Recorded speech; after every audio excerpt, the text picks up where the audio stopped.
Welcome back नाजरीन। कोविड-19 की वजह से जो लॉकडाउन हुआ और जो ये मर्ज जब तक इस दुनिया में रहेगा तो उससे जानी नुकसान के अलावा जो हेल्थ के नुकसान आते हैं उसके अलावा इकोनॉमिक लॉसेस भी होंगे, माशी नुकसान भी होगा। और ये सिर्फ पाकिस्तान तक महदूद नहीं है, दुनिया भर में ये कहा जा रहा है कि इससे इकोनॉमिक लॉस होगा और खासतौर पे जो लॉकडाउन हुआ उस दौर में भी लॉस हुआ। बताया गया था वर्ल्ड बैंक की जानिब से, IMF की जानिब से कि जो कॉन्ट्रैक्शन है इस ग्लोबल इकोनॉमी की इस साल वो 3% रहेगी, यानी कि जो बड़े क्राइसिस आए हैं दुनिया के, जो रिसेशन था 1920s का, उससे ज़्यादा नुकसान मईशत को इस कोरोना वायरस की वजह से होगा। अमेरिका की मिसाल ले लें, 4 करोड़ से ज़्यादा लोग वहाँ पर बेरोज़गार हो चुके हैं। एक अंदाजे के मुताबिक अमेरिका की मईशत को $8 ट्रिलियन का नुकसान होगा। और पाकिस्तान में भी अभी तक अंदाज़ा लगाने की कोशिश की जा रही है कि जो नुकसान है उसका तखमीना कितना हो सकता है। हफीज शेख साहब ने बताया था कि पाकिस्तान में जो गुर्बत की शरह है वो इस वक्त 24% है, लेकिन कोरोना वायरस की वजह से वो बढ़कर 33% से तजावुज़ कर जाएगी। इसी तरीके से 30 लाख लोग बेरोजगार होंगे और जो हमारे यहाँ अनरजिस्टर्ड एम्प्लॉयज़ हैं, इनफॉर्मल सेक्टर में जो एम्प्लॉयज़ हैं, उसकी तादाद इससे ज़्यादा बड़ी हो सकती है। और ऐसे में यकीनन बहुत सारे कंपनीज हैं जो कि अपना कंट्रीब्यूशन शो कर रही हैं।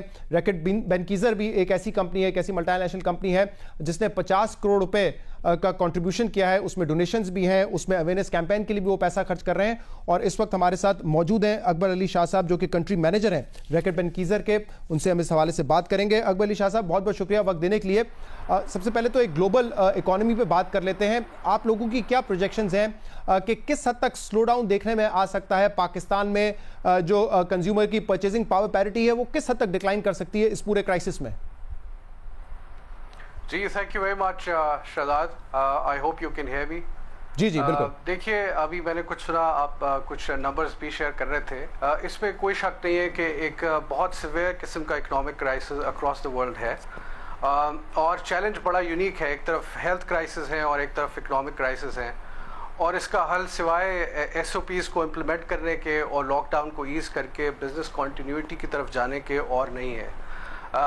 इसके जो असरात हैं वो मुख्तलिफ एस्टिमेट्स थे। कुछ 5% की प्रोजेक्शंस थी, कुछ 8% की प्रोजेक्शंस थी। ये सारी प्रोजेक्शंस बेस्ड थी कि लॉकडाउन ईज़ कब होता है और कितनी जल्दी रिकवरी मार्केट्स रिकवर करती हैं। बहुत सारी प्रोजेक्शंस में मार्केट की अर्ली रिकवरीज सितंबर अक्टूबर में बाउंस बैक एक्सपेक्टेड है अक्रॉस द वर्ल्ड। अभी हमने देखा कि US के अंदर भी जो मई के नंबर्स आए हैं वो अप्रैल से काफ़ी बेहतर है। 15% अनएम्प्लॉयमेंट रेट US में भी हुआ, बट अभी आप देख रहे हैं कि अराउंड 13.7 हो गया। सो एक बाउंस बैक ज़रूर आ रहा है, लेकिन obviously it's not going to be the same position जो कोविड-19 से पहले था।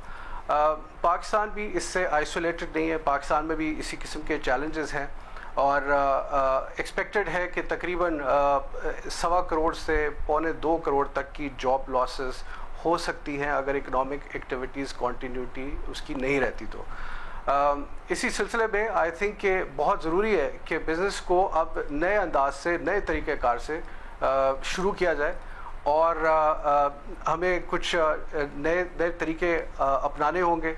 पुराने तरीक़ों से अब हमें मूव ऑन करना पड़ेगा, क्योंकि इसके बगैर आई थिंक के गुजारा नहीं है। अकबर साहब, आपकी कंपनी कंट्रीब्यूट कर रही है 50 करोड़ रुपए। अब इस वायरस को आए हुए तकरीबन 4 महीने हो चुके हैं। कौन से वो स्पेसिफिक एरियाज़ हैं जहां पर इस वक्त इन्वेस्टमेंट करना ज़्यादा ज़रूरी है? अवेयरनेस के लिए ज़्यादा करना है, हेल्थ इक्विपमेंट ख़रीदने के लिए ज़्यादा पैसे इस वक्त दरकार हैं? कहाँ पर कॉन्ट्रीब्यूशन कर रहे हैं आप लोग? शहजाद, अगर हम इसको देखें तो अब सूरत हाल 3 महीने 4 महीने से बहुत ही ज़्यादा गंभीर है, और अगर हमें उस वक्त डिसइंफेक्शन करने की ज़रूरत थी तो अब उससे कई गुना ज़्यादा डिसइंफेक्शन करने की ज़रूरत है। तो हमने बेसिकली 5 एरियाज़ हैं जहां हम ये कंट्रीब्यूशन करना चाह रहे हैं, जहां पे हम पब्लिक हॉस्पिटल्स को प्राइमरीली फोकस कर रहे हैं, उसको डिसइंफेक्ट कर रहे हैं। और ये वन टाइम एक्टिविटी नहीं होगी, ये कॉन्टीन्यूटी होगी इसकी। हमने कुछ पैसा अपने प्रोडक्ट्स, अपने डिसइंफेक्टेंट प्रोडक्ट्स को की डोनेशन के लिए मुख्तस किया है, ताकि इस सिलसिले में ऐसे तमाम इदारे जो डिसइंफेक्शन की एक्टिविटीज़ को कंटिन्यू करने में हमारा साथ दे सकते हैं, उनको हम ये प्रोडक्ट्स डोनेट करें। इसके अलावा PPEs की और भी ज़रूरत है, क्योंकि इन्फेक्शन पेशेंट की तादाद बहुत बढ़ चुकी है। और आपने देखा कि अब ऑलमोस्ट एवरी डे हम सुन रहे हैं कि 1, 2, 3 पैरामेडिक्स जो हैं या डॉक्टर्स जो हैं वो उनकी बात भी हो रही है। तो PPEs में भी हम डोनेशंस देंगे। हम राशन बैग्स, क्योंकि अभी पॉवर्टी की अभी आपने थोड़ी देर पहले बात की, तो ऑब्वियसली अनएम्प्लॉयमेंट है और जहां जहां अनएम्प्लॉयमेंट है हम कोशिश करेंगे कि हम अपना हिस्सा राशन बैग्स के थ्रू उन तक पहुंचाएं। ये कुछ एरियाज है। इसके अलावा आगे ही के ऊपर हमने बहुत काम करना है, जिसपे हम काम जारी रखेंगे। हमने ऑलरेडी पिछले 2-3 महीने में काफी काम किया, चाहे वो हैंड हाइजीन के मुतालिक आगे ही हो या जर्म किल हो, टॉयलेट क्लीनर्स हो। अकबर साहब, इस इकोनॉमिक क्राइसिस में बहुत सारे बिजनेसेस ऐसे हैं, बेशुमार हैं, जो कि क्राइसिस का शिकार हैं, जो कि इतना अच्छा नहीं करेंगे आगे जाकर भी, लेकिन फिर अपॉर्चुनिटीज भी हैं, खासतौर पे ई कॉमर्स, ऑनलाइन बिजनेसेस में। लेकिन जो आपका बिजनेस है एफएमसीजी का, जिसमें न्यूट्रिशन के ऊपर, हाइजीन और हेल्थ प्रोडक्ट्स आप लोग बना के बेचते हैं, इसमें क्या सूरत हाल रही है? क्योंकि लोगों का जो स्पेंडिंग पैटर्न है वो भी काफ़ी हद तक चेंज हुआ है। लोग बाहर जाके वेकेशंस नहीं कर सकते, रेस्टोरेंट्स में पैसा नहीं खर्च कर सकते, तो अब वो सारा फोकस उनकी स्पेंडिंग जो है वो न्यूट्रिशन पर, हेल्थ पर, हाइजीन पर है। तो जो एफएमसीजी का बिजनेस है, जैसे आपका बिजनेस है, वो इन हालात में भी ग्रो कर रहा है या वहां पे डिक्लाइन देखा जा रहा है इस वक्त? So it's a very good observation, Shahzad. I think FMCG is a mixed bag. उसमें कुछ discretionary categories हैं, कुछ non-discretionary categories हैं. Hygiene और health is mostly non-discretionary. और वहाँ पे हमने देखा है कि वहाँ पे कंज्यूमर स्पेंडिंग जो है वो ज्यादा रही है, कुछ हैबिट्स में चेंज आया है, कुछ नीड्स में चेंज आया है। हमने ये भी देखा कि जब लॉकडाउन अनाउंस हुए तो एक पैंट्री लोडिंग हुई। लोगों को आइडिया नहीं था कि ये 30 दिन का लॉकडाउन है, ये 2 महीने का होगा या 3 महीने का होगा। तो हर आदमी ने एक लोडिंग की है और पैंट्री लोडिंग हुई। उसके असरात आउट ऑफ स्टॉक्स में भी हमें नजर आए। हमें बहुत लंबी लंबी कतारें भी दिखी।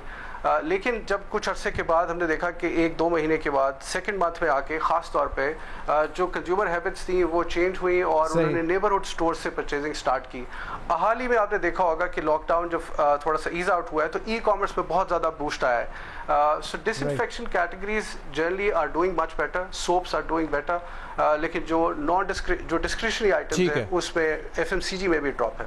बहुत बहुत शुक्रिया। अकबर अली शाह साहब हमारे साथ मौजूद है, कंट्री मैनेजर रैकेट बेनिकीजर के। तमाम उनका जो इदारा है 50 करोड़ रुपए कंट्रीब्यूट कर रहा है इस कोविड-19 के बाद जो हालात पैदा हुए हैं वो अवेयरनेस पर भी हैं, उसके अलावा मुख्तलिफ शोबों में है। आज के प्रोग्राम में इतना ही। इसका फीडबैक आप हमें दे सकते हैं हमारे सोशल मीडिया पर। शो से इजाज़त दीजिए। अल्लाह हाफ़िज़।